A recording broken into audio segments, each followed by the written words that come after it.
Hello, welcome to this episode of a Creative Approach podcast.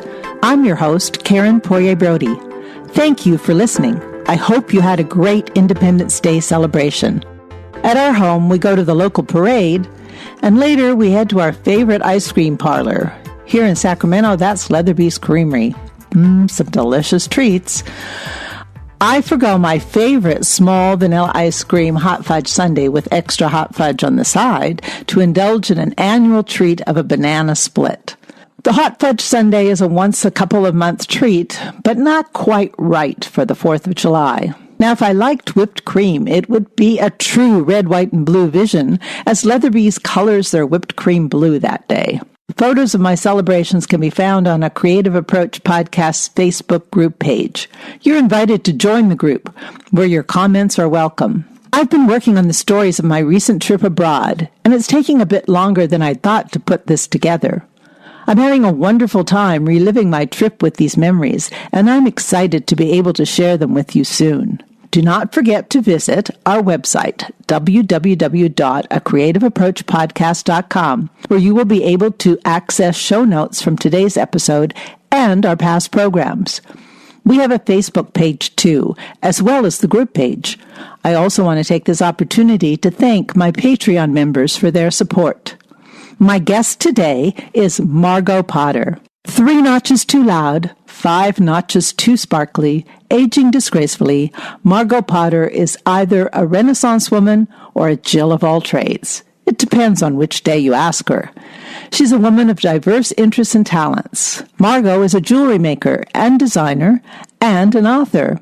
She's an actor and singer with entertainment work in bands, the theater, and on television. Margot is a colorful personality, and I'm not just talking about her bright pink hair. It's always a delight to speak with Margot, who is sure to have some lively, intelligent, and occasionally provocative opinions. I know you will enjoy our chat and encourage you to check out more about Margot and her work and her vivid personality in the show notes. Hello, and welcome to a Creative Approach podcast. I have with me today, as my guest, fabulous Margot Potter. Good morning, Margot. Good morning, Karen. I'm so excited to be here. Yeah. Now, I know not, dear listener, it may not be morning for you, but it is actually still morning on the East Coast where Margot is, and here in sunny California as well. So I think, you're a multi-talented person, Margot. So I'm trying to come to a quick introduction here to tell the listener just what it is that Margot does. Now, she's an author and a crafter and a performer. And, well, I think I'm going to turn it over to you to tell us a little bit more of just what you do right now. Well, yeah, it is kind of hard to nail me down because I have ADD. So like most people with ADD, I do a little bit of everything. My background is in theater. I have a degree in theater. And from there, I kind of veered into an interesting direction with the craft career. I've always been creative. I come from a family of artists, and I call it my accidental career. But I wrote a book called The Impatient Beater, and that kind of set me on a pathway of making a living as a creative person, as a crafter, as a designer, and mostly showing people how to be creative and unleash their creativity. So right now, people would find, well, certainly you have that book, but you have many others, right? Yeah, I've actually written 7 books on jewelry making and design, 3 in the Impatient Beater series, and then the other ones are also jewelry making related and design related. And then I have a book on branding, which is called The Fine Art of Shameless Self-Promotion, which is an ebook. And I'm about to publish next spring with Sterling Publishing a book on life after 50, and the title is TBD. So we're still waiting to figure that out. Oh, great. And of course, well, your books can be found on usual sites like Amazon, I'm sure, as well as probably through your website, which is... Well, I have several websites, but the craft site is cocktailscupcakescrafts.com. We'll be sure to list your websites in the show notes today, so folks can go and find you and learn even more about you. As far as life outside of crafting, although maybe we'll get into that a little bit more, you do a little series on Facebook, I believe. We have been hosting a weekly live event on Facebook that I call the Lady Party. And that's what I was really hoping my book would be called.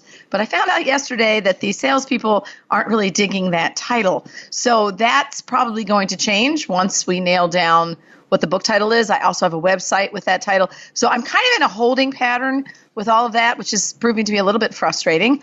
But the idea is it's a weekly event that's like a live cocktail party.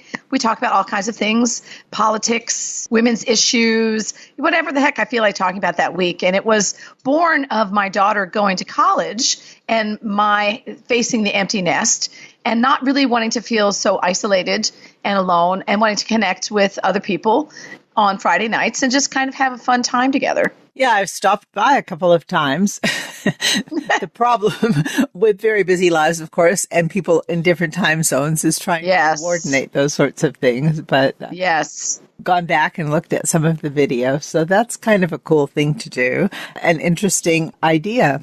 And we're all about the creative approach here. Yes. You mentioned that you had a background in theater arts, and did you actually do television, theater, movies, anything on those lines? Or did you just take that into your presentations as far as crafting? No, I'm actually an actress and a vocalist. In my 20s, I sang with alternative country, rockabilly, and cowpunk bands. And at the same time, in my late 20s, I went back to college to pursue a degree in theater, but as an actor. So I've performed Shakespeare, Moliere, Racine. I've done musical theater, I've done experimental theater. And my real goal and plan was to get an MFA and to become a professional actor. And then life happened, as life often does.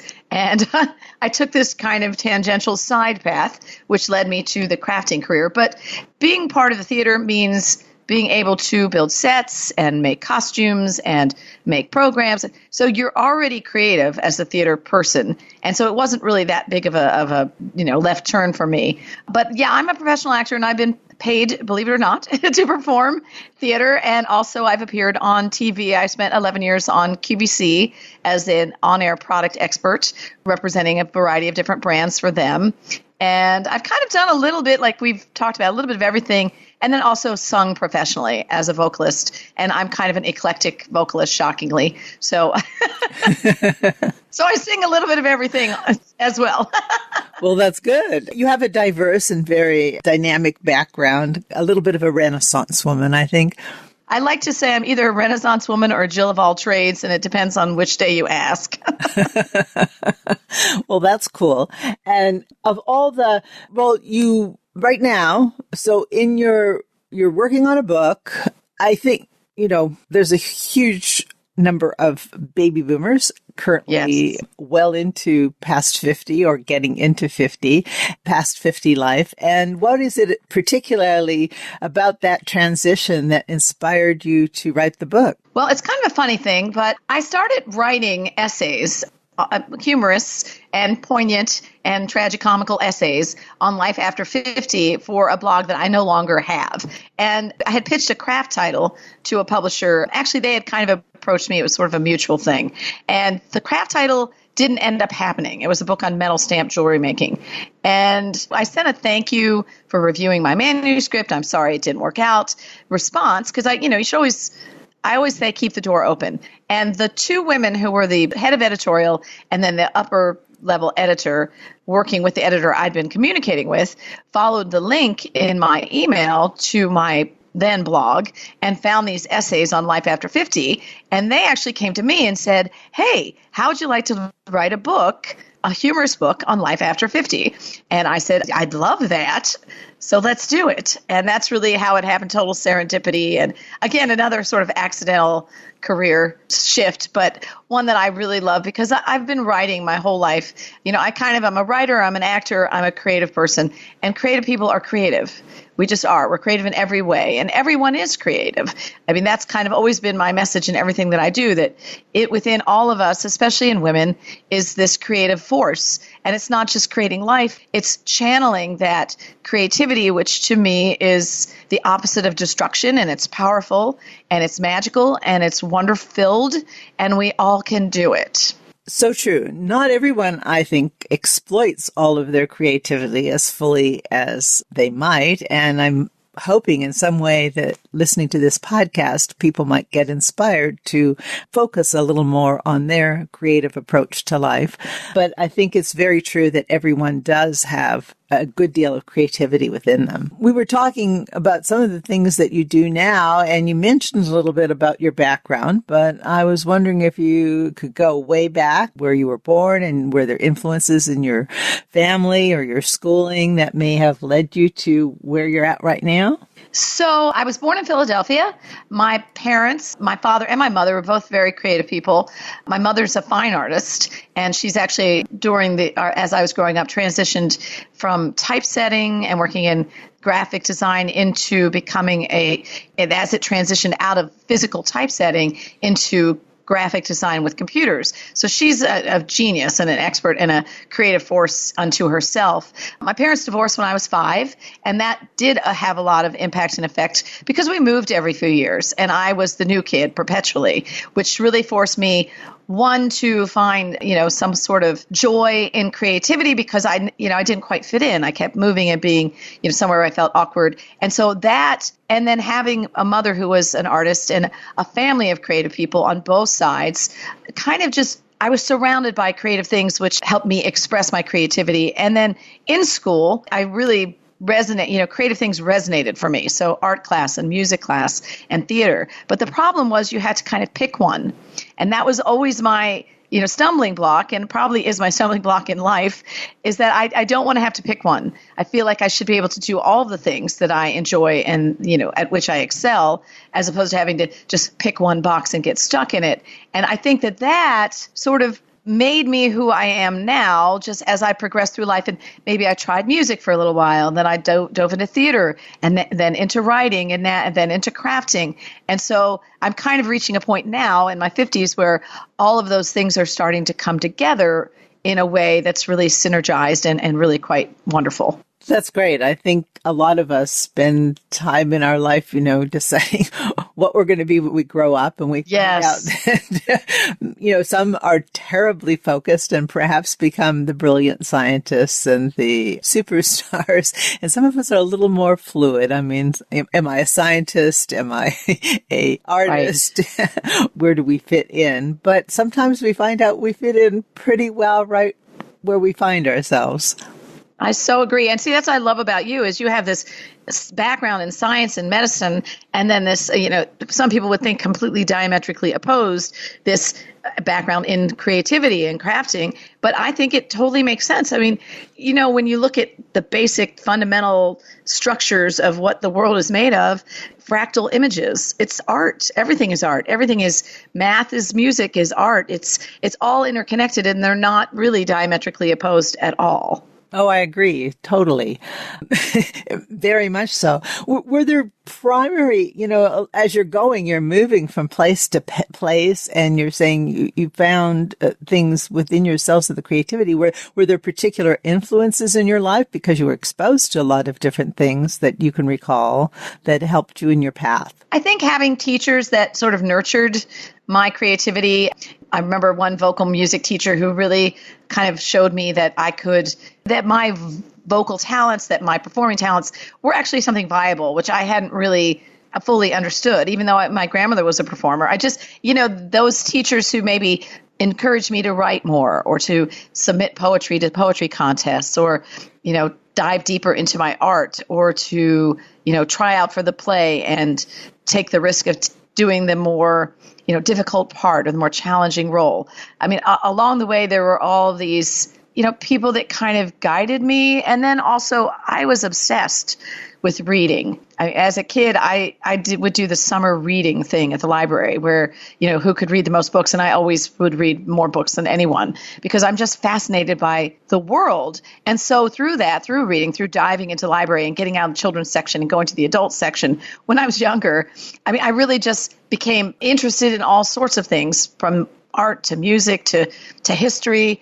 And I think all of that, like endless interest in the world, led to me to be endlessly inspired by the world, which then in turn fuels my creativity. And that restlessness and that impatience is really, I found out eventually, was the key to my success, because the fact that I am so interested in so many things, actually, even though that could seem like an impediment, and the fact that I don't focus on one thing for, ever and ever relentlessly, that actually was the key to something. And once I realized that, like, oh, most people are impatient. Most people don't have time. Most people don't feel like they can be great at something. And no, maybe you're not going to be Picasso or Da Vinci or Katharine Hepburn or, I don't know, insert famous person who does something wonderful here. Beyonce. Right, Beyonce. But in you is that interest, that drive to know and be and make and do. That's more important than what you make or do.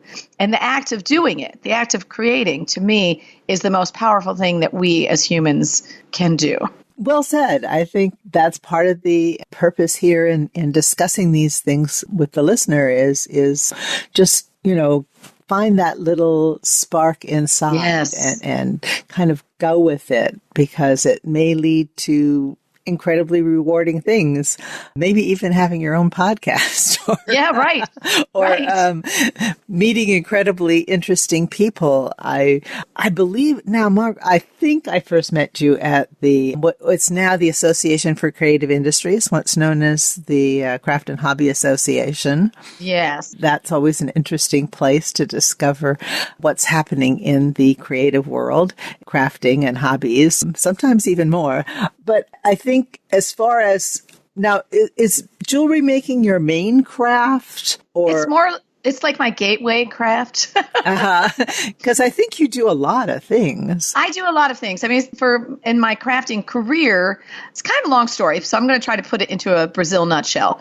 I was making jewelry for fun in college. When I went to graduate school, which I didn't end up graduating with this degree, and that's a whole other story.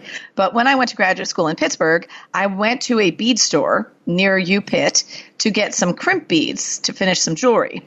And at the time, I was really inept at jewelry making. I just knew I liked it.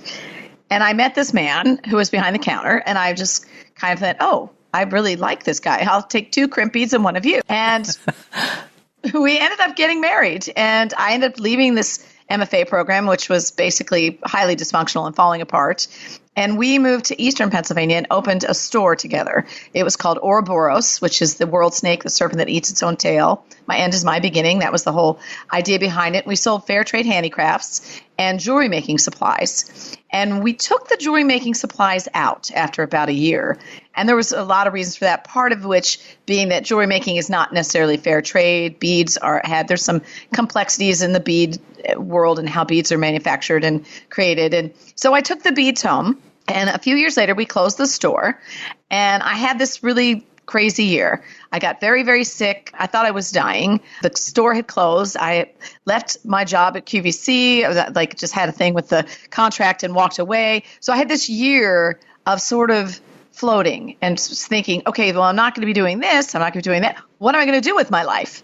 And I came up with this idea after I'd sold some jewelry to Beadalon, which is the world's biggest wire manufacturer. They used to buy the jewelry actually from the window in the shop, because I was doing these weird things with their wire, exposing the wire and the designs that they had never seen before. And it was great marketing for them. So I had done some work for them and written some instructions and made some pieces, and they were well received. And I'm recovering from being really sick and kind of figuring out what the heck am I going to do with my life. And I had this idea for a book called The Impatient Beater. And I emailed my husband, and I'm like, hey, I have this really cool idea for this book, The Impatient Beater, for people who have short attention span. And it's my approach to jewelry making. I think it's a great idea. And he's like, oh, okay, sure. And at that point, I had a tiny apartment house we were renting, and I had a computer in between the refrigerator and the stove in the kitchen. And I was just throwing stuff at the wall. So I went and I looked at a bunch of books, and I was like, I like this publisher's aesthetic, so I'm going to email them. So I emailed them a blind query, which is generally not the key to getting a book deal. And within 2 weeks, they had bought my first book. Wow. So everything just kind of unfolded.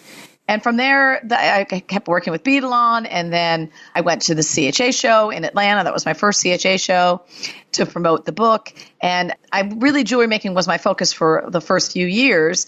But as we already established, I'm restlessly creative, and I began to start making jewelry out of non-traditional things. Like I just found myself drawn to, Ranger products and playing with inks and papers and metals and just kind of wanting to break outside of the normal approach to it. And from there, I started working with different companies like I Love to Create and Ranger and Plaid.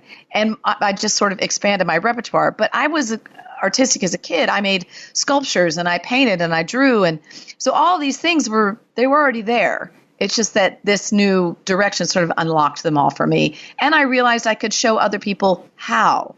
And more than that, to kind of free people, like my big focus was always that everyone is told at some point, unless you're, Picasso, oh, you're not really, that's not good. That art isn't, that's not really art. That's not that great. And so they kind of lose, not everyone, but most people lose their belief that they're allowed to create. They feel like, oh, I'm not allowed to do that. I'm not a real artist. I'm not good. And my thing was, of course, everyone has that creative fire. And of course you should. I mean, that's what your whole show is about. Of course you can and should explore that. And it's not for other people. It's for you. And then when you make something beautiful, it may inspire other people or give them a good feeling. But the point is to create. And so anyway, I guess the long story short, everything kind of oddly led me to this career, which has led me on some amazing adventures. And I kind of feel like that's how the best things in life happen. They're sort of serendipitous unfoldings. Yeah, with some preparation behind. But one of the things that's interesting is you're talking about this tiny little space. And I think sometimes people think they have to have these large craft rooms and all kinds of expensive supplies and really devote hours to things. And you're kind of your story really says, no, maybe that isn't absolutely necessary. You can do, if you have some inspiration, you can do things in very limited circumstances. Absolutely. Well, I'm living right now in a tiny apartment above a barn on a 50-acre horse farm, and I don't have a studio anymore. So I have an alcove in the barn where some of my stuff lives and a closet upstairs where some other stuff lives. It is a little bit of a hassle when since this is part of what I do is make and show people how to make and make a living doing that. It is a little challenging, but, if you have the will to do it, you'll do it. And, they always say, and I really, truly believe this, start where you are with what you have. And don't worry about, it's never going to be the perfect condition if you're waiting for this, oh, I need this beautiful studio like in these magazines, and I have to have this tool and that tool and this thing. Just start with what you have, where you are, and create. A piece of paper and a pencil, a coloring book. Just start creating. Indeed. And that must be a very beautiful place to live and very inspirational. These horses, are you involved at all with the horses? No, I'm actually, I am allergic to everything on this farm. It's not really my dream location. I'd rather live by the ocean, but this is where we are. It's my sister-in-law's farm. So I'm not really involved because it would be bad for my breathing. We have peacocks, chickens, horses, sheep, and cows here on the farm, and they're all lovely from the window. Oh, I share that. I'm desperately allergic to everything. I think horses, I'm actually relatively not allergic, so that's probably nice. The only animal that has minimal allergic event. But that it does limit one's life sometimes, although it's not totally limiting. Like you said, from afar, you can really enjoy these things. Right. And looks great out of the window. Right. It sounds quite beautiful. So now where was I heading with all that? I guess I went off into where you were living right now. I think you have already given us many of your thoughts about creativity. Is there anything else about creativity that you maybe wanted to share with the listener? I think one of the big things that happens to people is, well, first of all, now I'm going to talk about the internet for a moment. I think the problem with the internet and crafting is that there's so much information out there and so much of it is flawed. and much of it deeply flawed. And so people will watch a YouTube video or go on Pinterest and look at something, and they'll try to do it, and they will not succeed because they're not really being given the correct information they need to be successful. And then they'll decide, well, I'm just not good at this. I'm not creative. And my guiding force and goal and mission in anything I do online or any kind of instructions, videos, books, is I want to make sure that the people are armed with the best possible technique information and product information. So if you go buy this product and you use it with this product and you use this technique, you're going to be successful. Because I want people to succeed and go, hey, I'm good at this. I want to do some more. Not, oh, I'm not good at this. I'm not creative. Because that kind of shuts down the creative conversation. And so that is a big message for me, kind of moving beyond the sea of what I call craft porn, because it's beautiful pictures, to actually making things that work. And again, it doesn't really matter if the thing that you make is perfect or beautiful, because you're learning something. And most of the best things I've made and done have been born from failure, from the time I tried something and it really didn't work. But in that, what I call crap, creative crap, I've got a little bit of fertilizer that I can put into my creative garden. And that fertilizer, those little ideas, the things I've learned, I made a mistake, but oh, wait, that mistake's kind of cool. Let's take that further and, follow that and see where it leads. Through those moments where I've been willing to just kind of let myself make glorious messes, make a lot of creative crap, that's where the best stuff happens. So my advice is learn the technique, get really good at the doing of the mechanics of it, and then be willing to just push the limits. How far will the laws of physics allow me to take this before I can't push it any further? And then make a bunch of mess, make a bunch of things you wouldn't even want to show anyone. Just do it, because that's where the good stuff is. Indeed, that sounds like a very good bit of advice for the listener. And I think one of the things I want to do now, just so that people know how am I going to find Margot Potter, is maybe go through a couple of your websites that you want to feature so we can put those in the show notes and so someone can find you. So I'm still kind of readjusting my over 50 site, and I won't be able to give you a URL for that yet because that's okay. It's going to be moving. But for the crafting, I have two craft sites. There's an old craft site, which has lots of good stuff on it, called The Impatient Crafter, The Impatient Crafter. And that is on Blogspot, and it's www.theimpatientcrafter.com. There's no new content there, but there's a lot of older content. The new sites I have are cocktailscupcakescrafts.com. There's no www, just the words cocktailscupcakescrafts.com. And on that site, which is new, I have a lot of really fun, colorful, happy crafts. I make all these kooky cocktails. We bake all kinds of delicious stuff. And that's kind of growing and will continue to grow and expand. And then I have a metal stamped jewelry site that's called icanmakemetalstampedjewelry.com, which is exactly what it says. You're going to learn how to make metal stamped jewelry. And that site is focused entirely on that discipline. And then I have a YouTube, Margot Potter. I'm all over the internet, Margot Potter. So if you need to find me, it's MargotPotter. You can find me on Instagram, Pinterest, Twitter, Facebook, and then on Snapchat, I'm the Margot Potter, because one of the other Margot Potters was finally able to be Margot Potter somewhere on the internet. I'm sure she was like, thank God. Because I'm not the only Margot Potter out there. Well, I think there's lots of places that folks can go to see you. And then this, The Lady Party on Facebook, that's found at your Facebook site? So that's on my personal page. It's not really a public event yet. So, but my personal page is public, so people can come.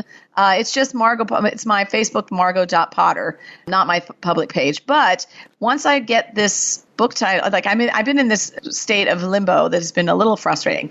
Once I get this book title nailed down, I will be moving my Facebook Live and all that to a new page, which then will be all about celebrating women over 50. And I'll have a website all about celebrating life after 50, and not just for women, but for all of us. And at that point, so just keep looking at my other sites and following my, feeds on Facebook and elsewhere, and you'll find out when I do where all of this is going. Well, that sounds wonderful. And I've really enjoyed having this conversation today with you, Margot. Oh my gosh, Karen, it's been great. It's really, really wonderful to have the opportunity to talk with you and to, share our shared love of creativity. Indeed. Thanks so much again, and bye for now. Bye. Thank you. Thanks so much for listening to a Creative Approach podcast. I hope you are a subscriber to the podcast on iTunes or Stitcher. Please check out a Creative Approach podcast Facebook page where I keep you up to date on the latest episode. I'd also love you to be a member of the Creative Approach podcast Facebook group. You can share your thoughts there and discover some additional news. Also, check out the podcast website, www.acreativeapproachpodcast.com. At the site, you'll find a resources tab where some of my favorite products and brands are listed. I may receive some income from affiliate memberships of those products. Be assured these are brands and products I use and enjoy. You may know that I was a stranger to the kitchen until I was introduced to sunbasket.com. I was a fan of this meal kit delivery service from the start, and I remain a fan. Recipes now come in a book format, not on recipe cards. I had a pleasant surprise when reading in the booklet to find information on modification of preparation of the meals to reduce calories. As someone who has a history of obesity, I really appreciate this information. Of course, it's not these meals that are usually the challenge for my weight. It's the eating out, the rich sauces, the desserts, the occasional alcoholic beverage, which add to my extra calories. But I do appreciate the option of reducing meal calories when I'm making a big push to strictly control my intake. Sunbasket meals are very healthy as well as delicious, and the weekly menu offerings offer a wide selection of choices. I encourage you to try Sunbasket. Just click on the image on the resources page to be linked to their site. I want to remind you also that a Creative Approach podcast website features a Patreon page tab for those who want to offer some monetary support to the program. I want to encourage you to document your life, whether on Facebook, Twitter, or Instagram, or a formal scrapbook page. Preserving your story is important. Take time to reflect on how you create your life. Your creative approach is important and worth preserving. I'll talk to you again with another interesting guest or story on the next episode, and sign off now with best wishes on your creative approach to life.